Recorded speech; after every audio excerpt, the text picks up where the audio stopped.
lovely people, my name's Nicole and it is the end of another month, so it is time for my September wrap up. So this was a surprisingly good reading month for me, especially considering like starting up school again and having lots of classwork. So I guess I just needed to distract myself from that a lot. So starting off, I read The Rose and the Dagger by Renee Ahdieh. This is one that I have had on my TBR for a while. I just felt like I kind of needed to like finish the duology, like stop worrying about it, just get it done. Because like I really liked the first one, and so I was like, I don't know why I haven't picked up this one.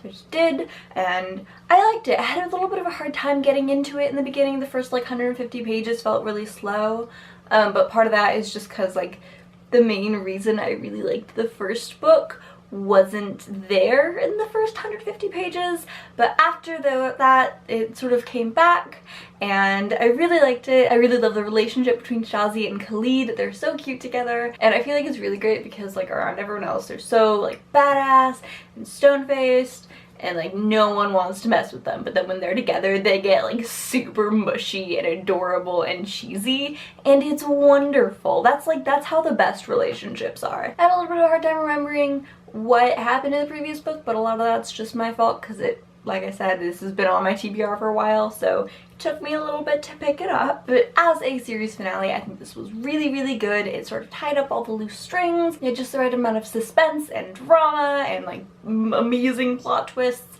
and then it felt like everything sort of came together at the end, and it was a really good conclusion to the series. So I gave this 4 stars. Then I read Furthermore by Tahira Mafi, and I was so excited to pick this up. I got it and read it pretty much as soon as it came out. It's her first book since Shatter Me, and it's a middle grade book. Don't go into this expecting Shatter Me because it is very, very different. Like, so different. But it has this really cool, like, vibrant energy that, I mean, the whole thing is that like color is magic, and you can really, really feel that in this book. I think the plot line was interesting and different. The world of Furthermore was this kind of twisted Alice in Wonderland kind of thing. There were a lot of different elements that felt kind of nostalgic in a way, and like the villains and the stakes felt high enough to be interesting, but like not so crazy and terrifying that it wasn't appropriate for a middle grade audience. Even like the narration style was sort of a little bit different and cool and quirky, and it worked really, really well for this book. I had a little bit of issues with the main character just being kind of frustrating, but she's like 12 in this book, so it's forgivable given that she's acting like the age that she is. So that I didn't really worry about. I give it 5 stars. It's so good. Then I read or started to read Kids of Appetite by David Arnold, and Penguin Teen was kind enough to send me this arc, but unfortunately it just wasn't for me. I wasn't a huge fan of the writing style of David Arnold's previous book. I had a lot of issues with the main character feeling kind of forced quirky, but I wanted to give this one a shot, see if my issues were just specific to Mosquitoland or if they were more about David Arnold's writing style, and unfortunately I had the same issues with this one. Now, I've heard a lot of really good things about this book. I've heard a lot of people talking about it and about how much they love it and about how much it's just a game changer it is, and I do think there's a lot of really interesting elements to this book. Sort of crime aspect. One of the characters is dealing with Mobius syndrome, and it also sounds like there's a really cool kind of like found family aspect.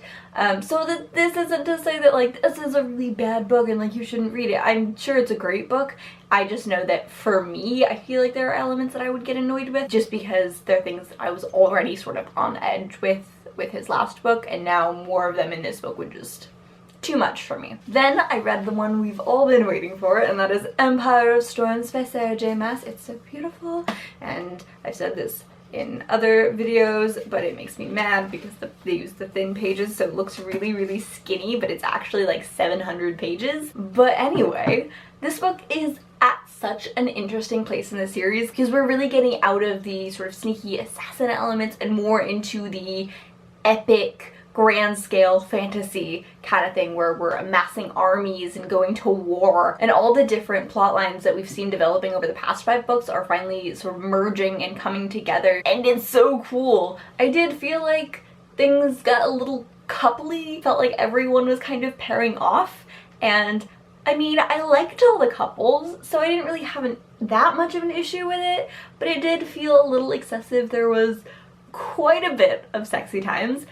Just a warning, it gets pretty damn steamy. I really enjoyed getting to know some of the side characters a lot more, like Lorcan and Elide, and I loved learning more about the word keys and the magic system. There were a few plot points that felt very familiar to Sarah J Maas's other series, but I mean, I still left the book feeling like my heart was absolutely torn to shreds and like I need the next book right now. So, you know, I gave it 4.5 stars. I love this series so much. I love everything Sarah J Maas writes. It's wonderful and it's so emotional and so good. Then I read Spider-Man Deadpool Volume 1, Isn't It Bromantic? And this collects Spider-Man Deadpool 1 through 5 and 8 by Joe Kelly, Ed McInnes, Mark Morales, Lindsay, and Jason Keith. And this was just so much fun. The dynamic between Spider-Man and Deadpool is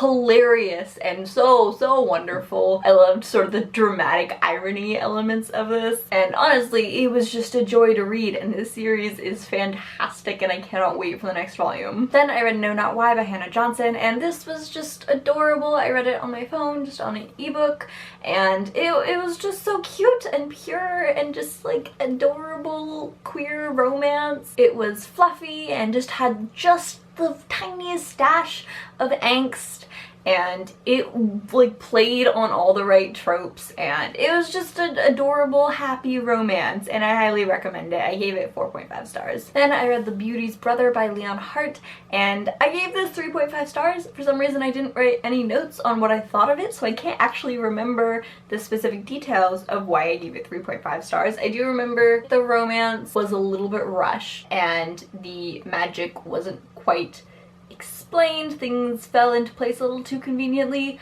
but the fact that it's a queer fairy tale retelling gets it major points. And if I recall correctly, it's enjoyable and a fun read, and it's not too long, so. Then I read What Light by Jay Asher, and this comes out on October 18th. Pingantine was kind enough to send me an ARC. I have a full video review that's gonna go up in a few days, so once that's up, I will link it in the doobly-doo, and that'll talk about all my thoughts. Basically, quick rundown version. It's a really cute contemporary. The protagonist is absolutely lovely. It feels like a Hallmark movie in book form, but the main guy was a little bit too vanilla for my taste. I gave it 3.75 stars. Like I said, link in the doobly-doo once my video review will be up in just a few days. Then I read The Summer I Turned Pretty series by Jenny Han, so that would be The Summer I Turned Pretty, It's Not Summer Without You, and We'll Always Have Summer. So these three books are all just adorable, fluffy, contemporary romances.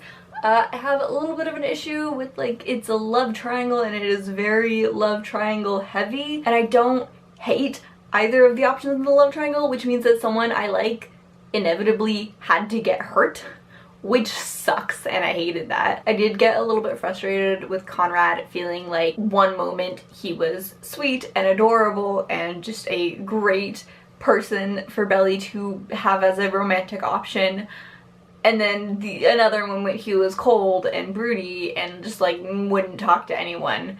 And it felt like there wasn't really an explanation a lot of times for the switch, and it got frustrating. There's a lot of people doing kind of cringy things and making poor decisions, but it was pretty damn cute. I mean, it's Jenny Han and I love her writing. She writes relationships that are so adorable, so I can't really get mad at anything she does. I gave the first two 3.75 stars, and I gave the last one 4 stars. I felt like it wrapped everything up really well. Then I read It Ends With Us by Colleen Hoover, and wow. First of all, I just want to give a trigger warning for domestic abuse. There is a lot, like a really heavy focus on discussion of domestic abuse in this book. It's all handled really well, but it is a lot. This book is probably the most intense of Colleen Hoover's books.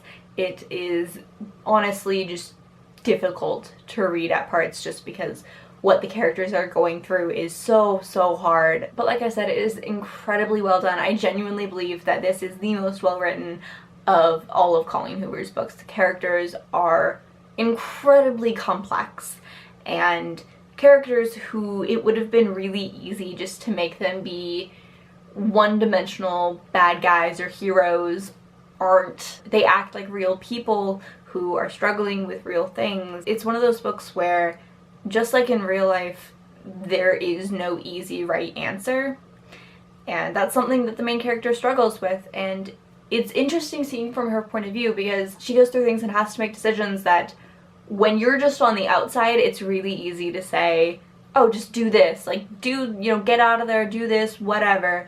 But when you're actually seeing from her point of view, when you're actually in the situation, it's so much more complicated and it's so much more difficult. And Colleen Hoover portrayed that incredibly well. Lily and Ryle are both beautifully written, complex characters. And then, of course, you had Marshall and Alyssa, who were just beams of joy and light throughout the entire thing. I feel like whenever things got too dark, you had them come in and just be adorable and wonderful. Like I said, this book was absolutely incredible. I highly recommend it, with the sort of asterisk of it does deal with some really, really intense things, so only read it if that's something you're comfortable with. I gave it 5 stars. Then I read Young Avengers Volume 2 and 3 by Kieran Gillen and Jamie McKelvey. So that's alternative culture and mic drop at the end of Time and Space. And these were incredible. I would probably say that this is my all-time favorite comic book series. It's just so well done, and the art is stunning. There's the perfect balance between awesome action sequences and really genuine, beautiful characterization and relationship development. It's just everything I could ever want in a comic book series, and it was a joy to read, and I really, really, really wish there were more of these, but there's only the 3 of them. That makes me so sad. But I gave both of these 5 stars. Then I read An Infinite Number of Parallel Universes by Randy Rebay, and this was okay. It felt like the plot started off really, really good, and I was into all the characters' stories. I was intrigued. I wanted to know what was going to happen next. And then after the format switched from the individual points of view to the group point of view, my interest just kind of dwindled. It felt like the individual plot lines faded and weren't really as important, especially Mary's. Their resolutions felt really anticlimactic. The actual climax of the story felt just kind of thrown on just to have a climax. It related to the other things that were going on, but it wasn't really tied in that well. I think there's a lot of really good elements of the book. Like I said, the beginning I really, really enjoyed. It has a wonderful, diverse cast of characters that are complex enough so that you can see why you could like them, but also they show that they're humans who have their flaws, and I think that was done really well. So I think this book had a lot of potential and really good, like, building blocks.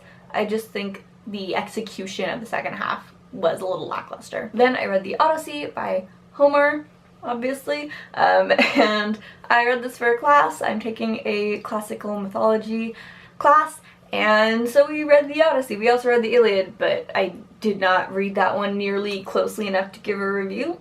So all I will say on that is that I don't like war novels. The Odyssey, on the other hand, is basically a fantasy adventure. Ignore my tabs, those are for an essay. I don't know, it's interesting reading it because on one hand I'm reading it for a class, and so reading it in that mindset, in which case obviously it's a brilliantly crafted story, blah blah blah, but also I'm reading it as a book person and as someone who primarily reads YA. And so I found it really interesting trying to read it while balancing those and keeping those from being at war with each other, which they often were, because a lot of my grind while reading this was, there is so much extra shit in here that can just be cut. There was a lot of, especially in like the second half, sitting around and talking about their plans for multiple days, like multiple times in a row, before actually doing anything.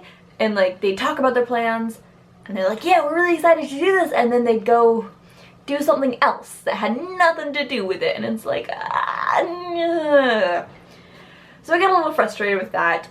It obviously, because it's a Greek poem instead of a novel, it didn't have nearly as much characterization and relationship development as I typically like. but I mean, it's not a novel, it's not a modern novel, it's not supposed to have all that stuff that I typically like in my books. So just for the sake of my own thoughts on it, based on what I know I like, I gave it 3 stars. Obviously it's a brilliant work, and like no one's gonna deny that, but just for my own review, 3 stars for the Odyssey. So those were the books I read this month. I hope you enjoyed this. Let me know what you guys thought of all these books in the comments. I love you, and I will see you later. Bye!